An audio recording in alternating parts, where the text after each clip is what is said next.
Well, good afternoon and welcome to H360 Live. My name is Dave Duplay and I'm joined here in the studio this afternoon by my friend and colleague from H360, Miss Courtland Long.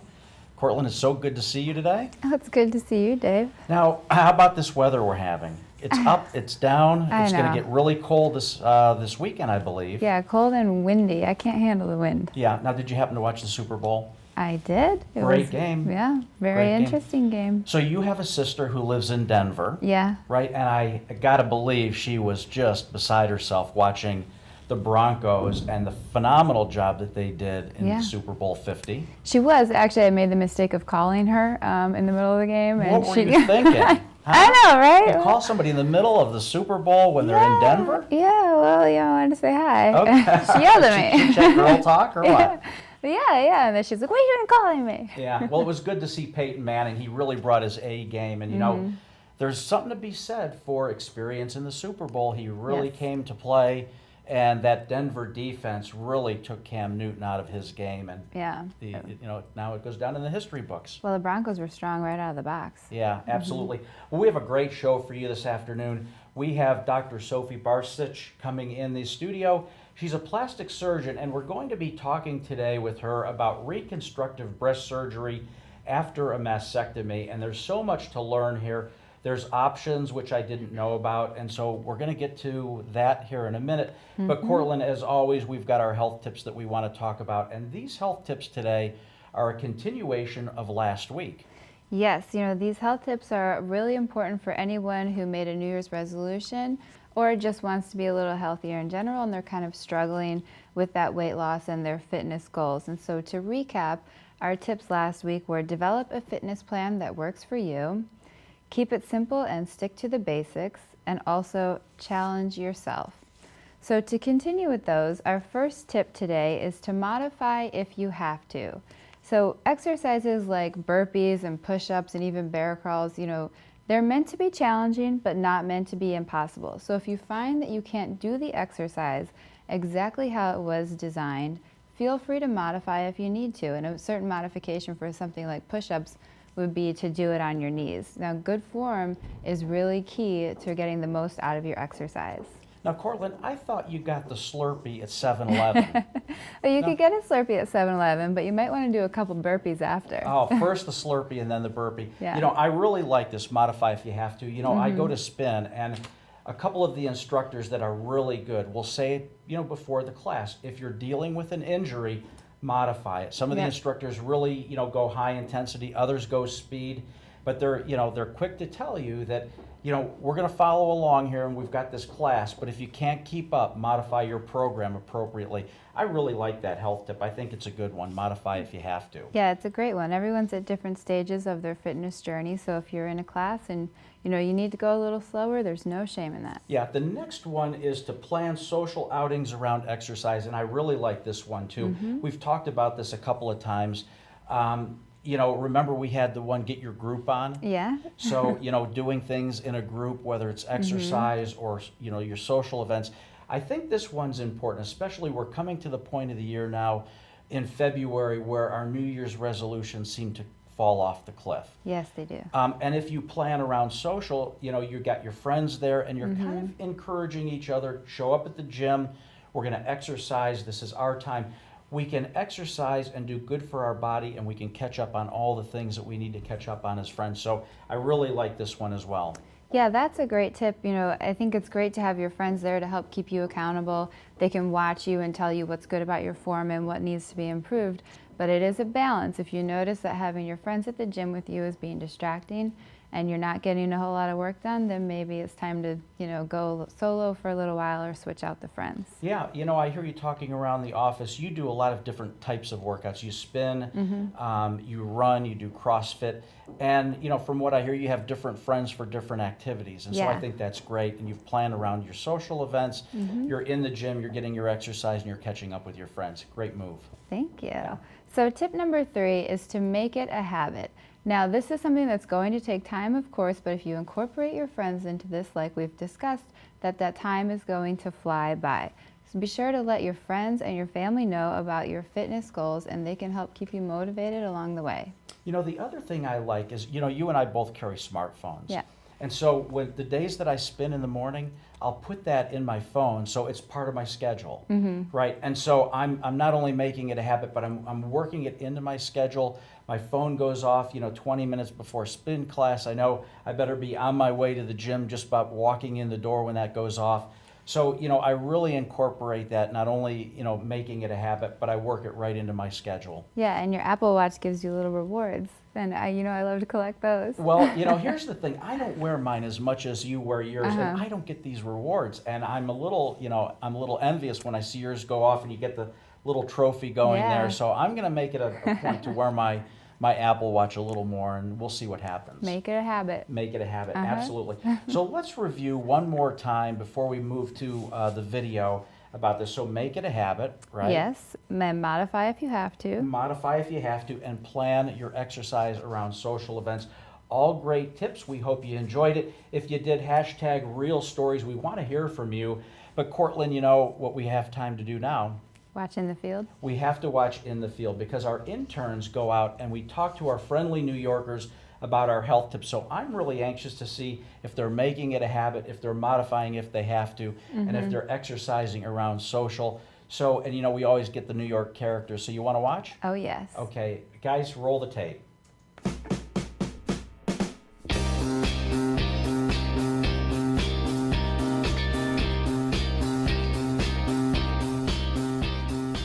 Do you try to make working out a habit? I do. You do? Yeah, so I'm a Zumba instructor at Purdue University. Okay. Yeah, and I run regularly too. I do. I try to get to the gym like 3 or 4 days a week. I try to get a lot of exercise, but I don't have like a workout regimen or anything like that. I just try to get out, run, bike, jog, walk everywhere I go. I do. I try to work out 5-6 times a week. If you're unable to perform a particular exercise, do you try to work it out with a different technique, or do you try to ask someone for help, or do you try to just do something totally different? Well, I'm not afraid to ask people in the gym for help. Like if they look like they know what they're doing, they go to the gym a lot, then I'll just go over and say, hey, like, can you help me with this? I'm not sure exactly how to use it. And most of the time they're pretty helpful. They don't want me to break anything. I try to do anything I can to make it easier. So if I'm failing on push-ups, I'll drop to my knees or do something else like a light bench press or something like that. Yeah. If there's an exercise that I can't do, I make sure I verbalize it personally to my class, and then I'll still do the motions of it, but tell them to do it with more intensity so that they're getting as much of a workout. I just, I'd like walk instead. Like I walk everywhere I go. I only take trains when I need to, and like my bike is broken right now, so I just pretty much walk and run everywhere that I go to. Do you prefer to work out alone, or do you prefer to work out with a group, or such as friends or even people that are in the gym with you working out as well? Yeah, I try to work out. I work out with my brother most of the time, so I like to have a partner, a couple people that I'm working out with. Okay. Yeah.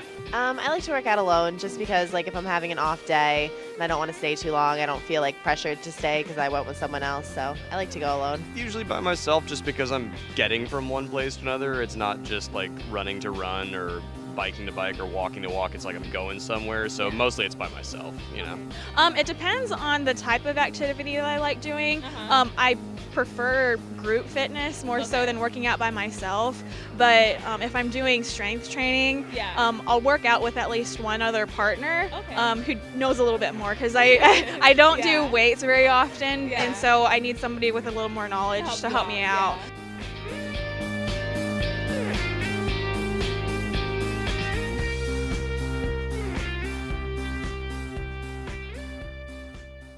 Well, Courtland, what'd you think? Oh, it was an excellent video as always, and I really like the variation of responses that we got.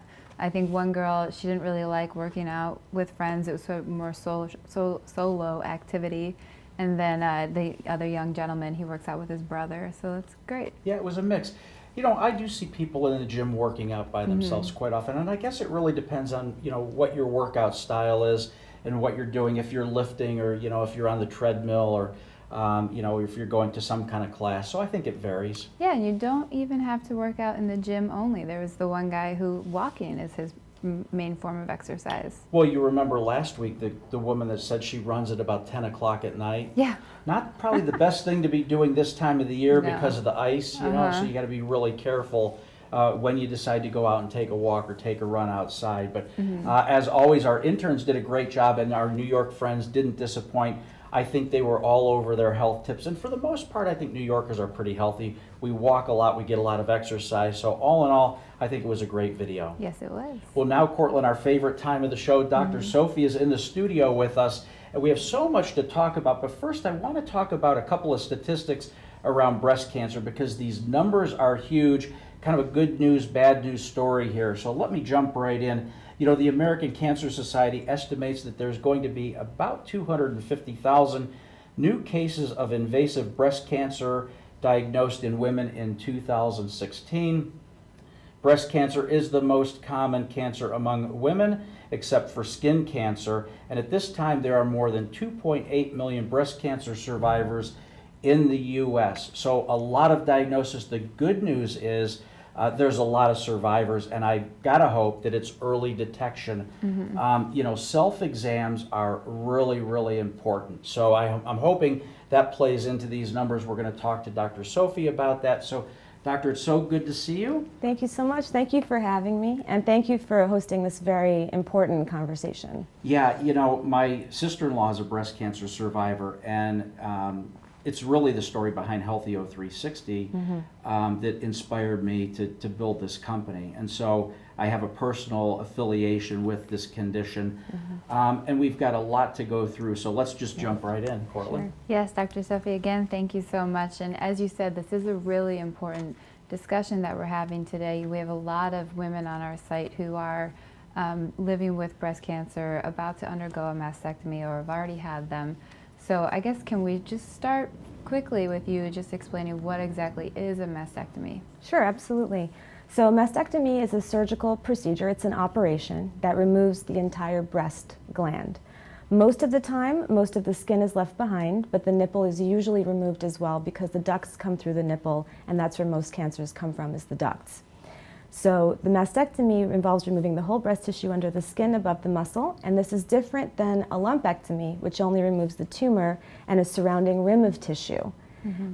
Most of the time, the size and nature of your cancer will determine which one is best for you or most indicated. Sometimes you actually have a choice, because the survival rates are such on certain types of tumors that you can either get a full mastectomy or a lumpectomy and some other treatments such as radiation. So, you know, lately in the news, there's been all this talk about preventative mastectomies. And I'm really interested to hear your opinion on this, because, you know, Angelina Jolie, right? I mean, it was all over the news. You know, what's your opinion on this? Should women who test positive for the BRCA mutation really be thinking about this? And is preventative the way to go? What are some of the criteria that you would look for to advise a woman to get a preventative mastectomy? Well, so that's a very complicated question. It's a little bit of a personal choice to some degree. For women who are at high risk, which includes having the BRCA gene, but not only that, it can give them a lot of peace of mind. It can sort of resolve the issue before it started. It's not always necessary per se. Close monitoring can also be a way to go if that is something that you prefer. The other thing to think about is that most breast cancers occur in women who are not BRCA positive. There are lots of genes that we haven't yet identified. There are lots of other reasons why you might get a breast cancer. So even if you're not very high risk, it's very important to be self-examining, monitoring, to be on alert for early detection. The other thing is there's a difference between a woman who has no breast cancer diagnosis but is at very high risk and wants to preventatively remove her breast, versus a woman who already has a breast cancer identified in one breast and is deciding about whether or not to remove the other one in advance. And that's a little bit different. The fact is, once you've had a breast cancer diagnosis, most of the time, even if you remove the other breast, if your cancer is going to come back, it usually doesn't come back in the other breast. It usually comes back because it's already spread and it's somewhere else. So this is a very important conversation to have with your breast surgeon. But I don't think there's any, as with anything else, I don't think there's any hard and fast rule that fits everybody. Yeah. So you said that for women who have not yet had a diagnosis of breast cancer, a preventative mastectomy could give them peace of mind. Is it 100% guaranteed that they won't develop breast cancer if they have the preventative mastectomy? Well, if you remove the whole breast, then you can't get cancer in the breast. The interesting thing about preventative mastectomies today compared to a long time ago, many, many years ago, if you look at how mastectomies were performed, it's a very sort of aggressive operation. It was entirely disfiguring. And reconstructive options weren't great. We didn't have the implants we have now. We didn't have the surgical technology we have now. So at the time, if you suggested to someone that they should remove their breast when they didn't have a cancer, it would have seemed a very dramatic thing to do. Today it's different. We have very good technologies, we have great reconstructive options, and the surgeries themselves are a lot less aggressive because we've learned that they don't have to be that disfiguring to be effective.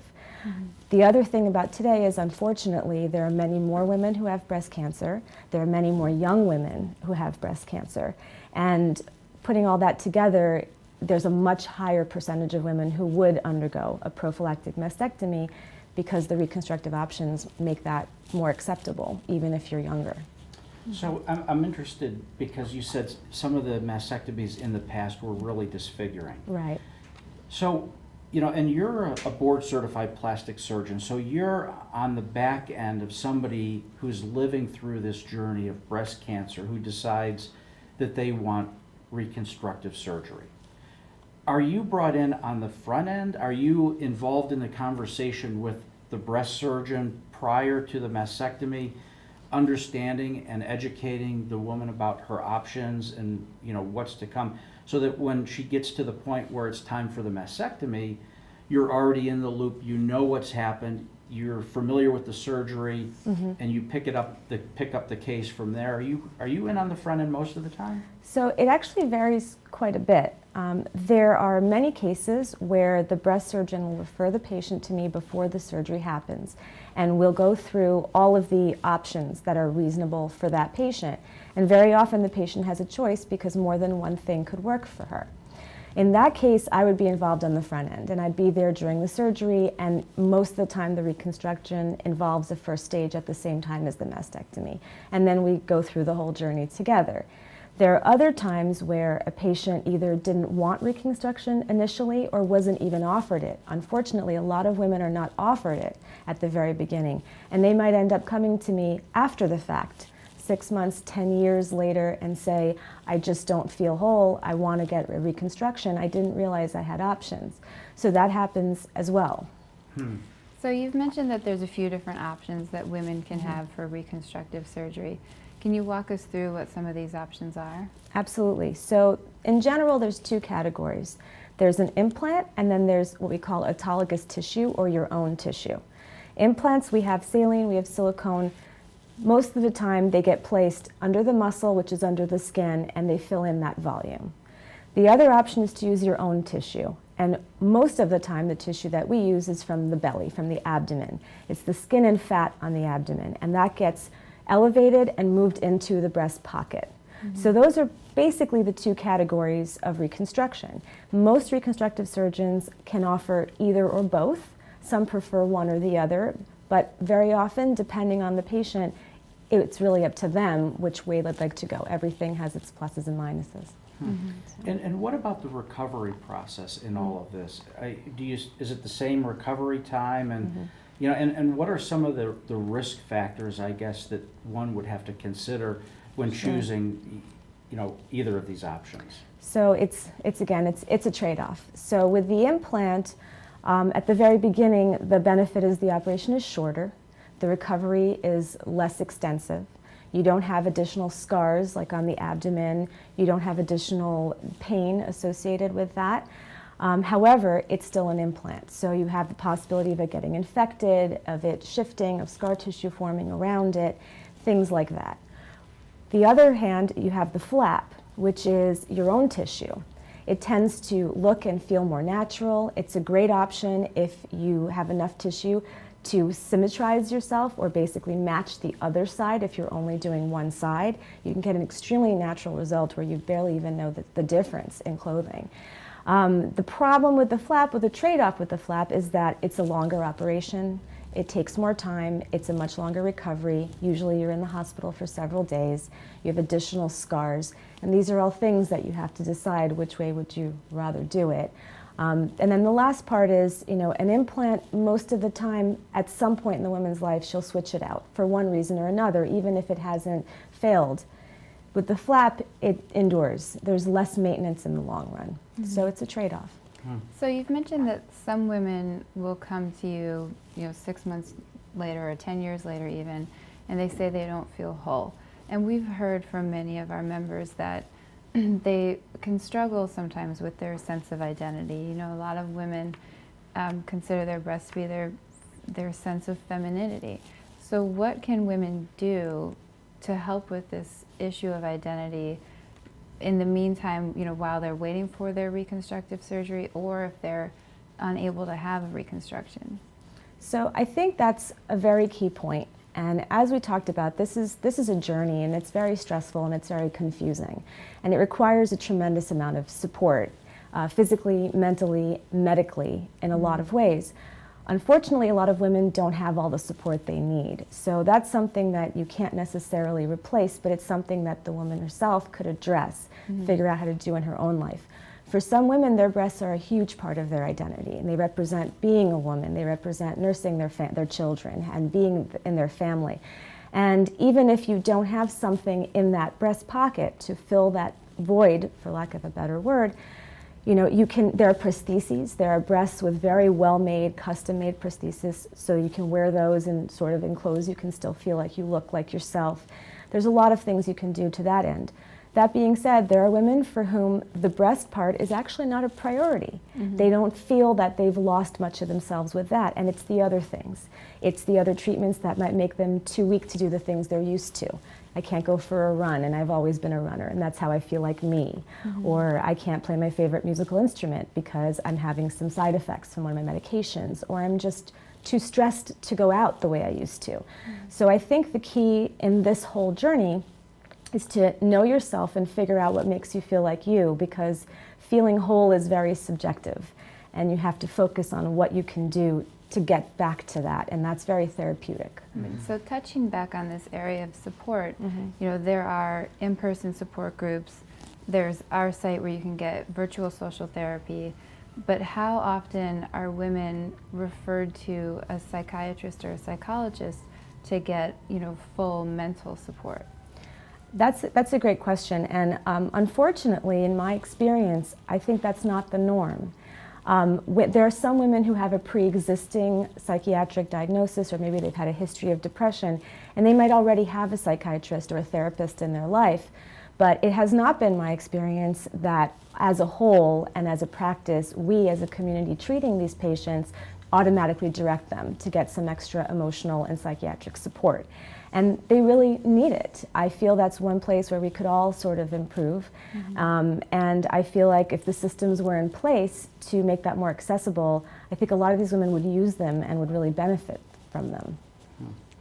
So are there any women who just are not candidates for reconstruction? And what are some of the things that you look for when somebody comes into your office and you sit down for the first consultation, to understand if she's even a candidate? Right, so there's several different things that go into that. So the first thing is on the cancer side, which the cancer surgeon has to determine whether this is a cancer or tumor that can be treated with surgery. Some patients are too far advanced and they're not even that's not even an option for them. And if they're not going to have a mastectomy, then they don't have a requirement for reconstruction. The second part of it is whether you're a candidate for surgery in general. And there are some patients who, for one reason or other, are not reasonable candidates to undergo a very large operation. And once you add the reconstruction to the mastectomy, it's sort of many hours. You have to be able to tolerate that physiologically and recover from it. That being said, if you're a candidate for reconstruction, then there are things that might make you a reasonable candidate for one type of reconstruction versus another. And for example, if you're going to have radiation, Radiation therapy is extremely damaging to skin and muscle and all the tissues, and it can make it very difficult to stretch them. It can make an implant fail in some cases when it normally would have done okay. So that can be limiting, and that should factor into decision making. And then the other thing is, in terms of flaps, some women are too slim. They don't have enough skin and fat on their abdomen to make a breast, or they have scars from prior surgeries that would make the flap not survive because the blood supply would be interrupted.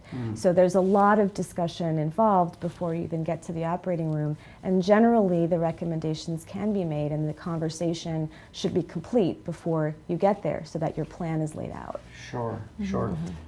Go ahead. Well, so one area that I think is a little overshadowed sometimes in breast cancer is, men who are diagnosed with breast cancer. So we know that they can go through the treatment, chemotherapy, and the radiation, but do they also get mastectomy options and reconstructive options?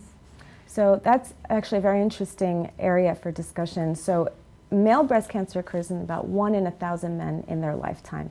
It's a lot less than women, but it's more than I think people would imagine. And we don't discuss it very much. The other thing is, men don't do self-exams. Most of the time they pick up on their cancers further down the road because they have an obvious symptom. They're not on the lookout. So preventative medicine for men, I think, is an area that could use some improvement. When it comes to reconstruction, because there's such a small portion of the reconstructive population, we also don't have as many tried and true options. But that doesn't mean there's nothing there. There are a lot of things you can do.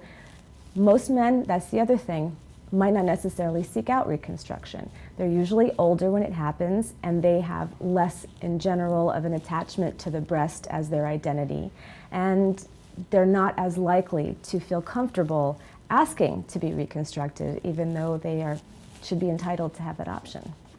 So, at the beginning, we talked about some of the statistics, and this is an area I want to focus on for a minute, and I'm assuming that most of the statistics we were looking at were in women. So there's a large number of survivors. There's a large number of cases, right, every year, diagnosis. But there's a large number of survivors. So we've gotten, I guess, early detection in women, right, that plays into that because we're identifying it sooner at an earlier stage when we can actually do something about it. So you mentioned it. Men don't do self-exams of the breast, and I could tell you I don't. And I'm very in tune with my body and health care, and I do other self-exams, but not my breast. And I'm going to start tomorrow. You can bet on that in the shower now after listening to this show. So do you see the survival rate in men, is it equal to women, or because we're not identifying and self-examining and getting it sooner, we're being diagnosed at a later stage, and then it's maybe, unfortunately, it's spread to other parts of our body?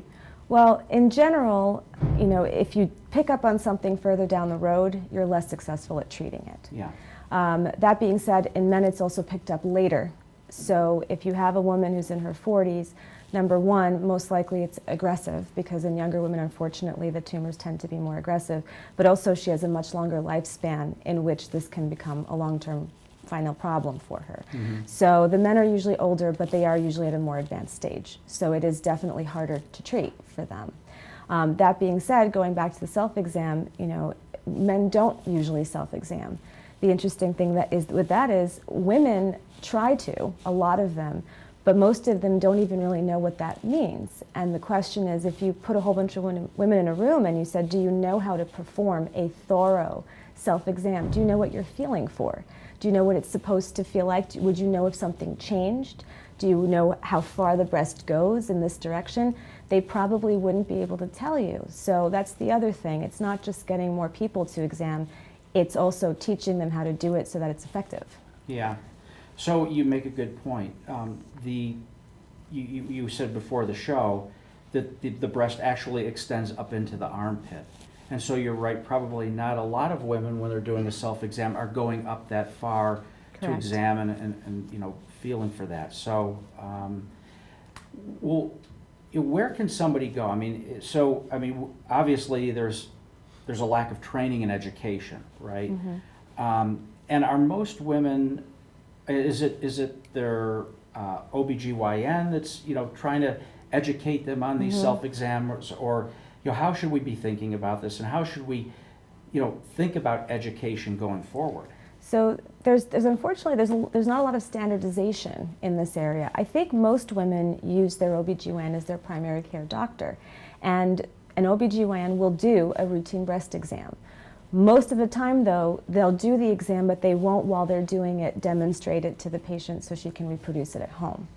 There are pamphlets that you can get at most doctors' offices, especially the ones who are engaged in this conversation, which is wonderful. But even from a brochure, you can read a brochure on nursing as well. It's different if you have someone who's an actual lactation consultant who at some point sat down with you and showed you what you should do. So I think that there's a lot of room for improvement. There are resources. I'm sure that you could look online and you could find a video of someone who's doing it. But I also think it's very easy to tell people you should examine yourself. They might not even realize that they don't know how to do it, and they might think that they're doing a good job, so that you have to sort of make sure and check in. And that would be a role for either your primary care doctor or your OBGYN. Right. Well, I'll leave you with this final point. Early detection saves lives. Do self-exams. Learn, for goodness sakes, learn how to do it right. Talk to your doctor. Open up a dialogue. Get a pamphlet. Learn how to do it the right way. It's so important, and the life you could save could be your own. Well, Dr. Sophie, thanks for coming into this. Thank you so much. It's been a great conversation. I'd love to invite you back on the show to My talk about pleasure. other things that you're doing in other areas of specialization. So thanks again for coming in. I'd like to thank our viewers for tuning in this afternoon, and I always have to thank our sponsors for making this all possible. Remember, all of our episodes can be viewed on demand at healthyho360.com, and our podcast is always found in the iTunes store. Well, we're very big into social media.